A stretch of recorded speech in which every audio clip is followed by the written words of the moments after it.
Former policeman David Risner got into a road rage incident and pointed a gun at a motorist. He lived in the small town of Little River Academy in Texas. That's why the police chief himself, Lee Dixon, came to write Risner a ticket for the incident. Risner had had his run-ins with the law before, and since he's a white man, his white-skin legal immunity made him unable to be prosecuted. The police chief was there to ensure that this legal immunity remained intact. Lee Dixon would wind up dying for white privilege. Because that day David Risner had other plans. He decided to bring a shotgun to the door and killed Lee Dixon. Now, when you kill a cop, that's supposed to be an automatic death sentence. But David Risner is white, so the jury was totally unable to agree on what the punishment should be.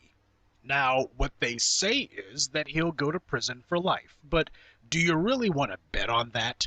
Because his defense team has been setting the stage for him to get out on account of his having PTSD. They even found a psychiatrist who was willing to say that he no longer posed a threat to the community. As I said in the beginning, this wasn't David Risner's first run-in with the law. He'd already been in an altercation with the police where he fired a gun above an officer's head and threatened to kill the officer if he ever came back.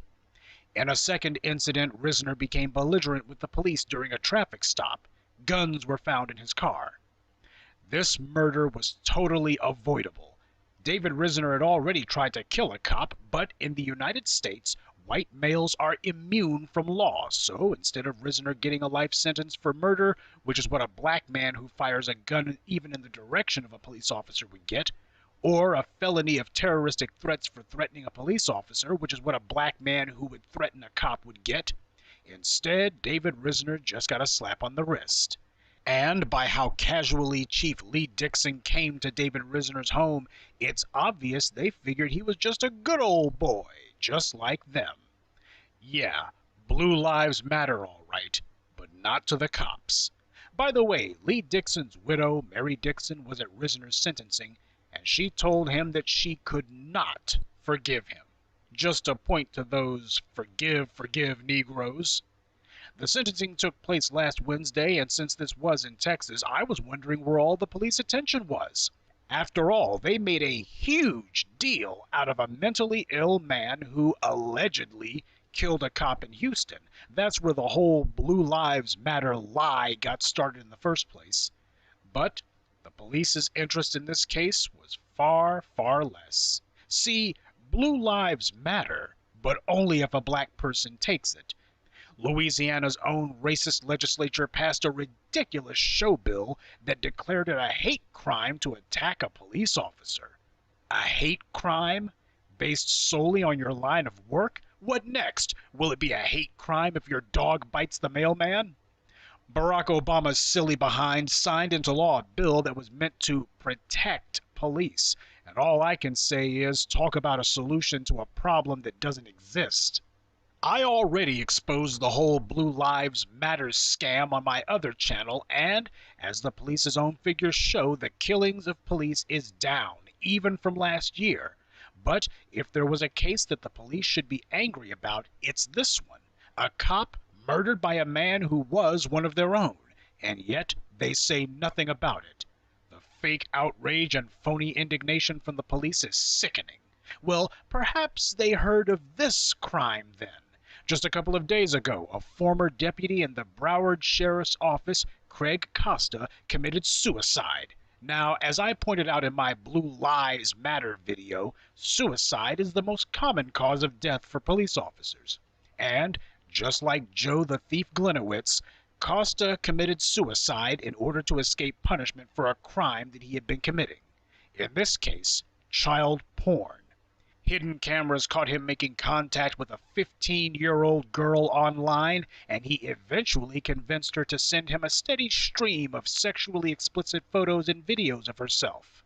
This is the same southern Florida area where the cops send one another racist text messages talking about black people as if we're the biggest criminals on earth. Meanwhile, Broward County's finest are sexually exploiting children. This guy was making over $146,000 a year.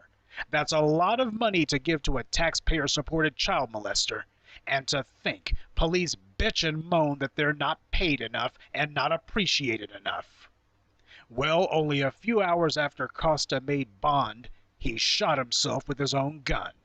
And before any of you Blue Lives Matter zombies try to claim that a cop would never sink so low as to actually rape a 16-year-old, I point you to Ryan Thomas Reese, former policeman of Connellsville, Pennsylvania. This guy actually did rape a 16-year-old girl, along with 2 other women. He used the same MO as Daniel Holtzclaw. As a member of the Fayette County Drug Task Force, he'd find women who had been arrested for drug possession and force them to perform sex acts as the only way to get out of jail time. Well, he's the one currently heading for trial for all 3 of these rapes, and even though a clearly corrupt judge tried to throw out the charges related to the raping of the 16-year-old, the evidence, over 550 phone calls and texts, made that impossible, so Reese will have to stand trial for at least 2 of the child rape charges. Problem is, cops notoriously demand a bench trial because they're terrified of having to face the judgment of the public who they oppress daily. And I think we can see that as a white male, the process has already begun to have the felonies that this animal committed reduced to misdemeanors or thrown out altogether.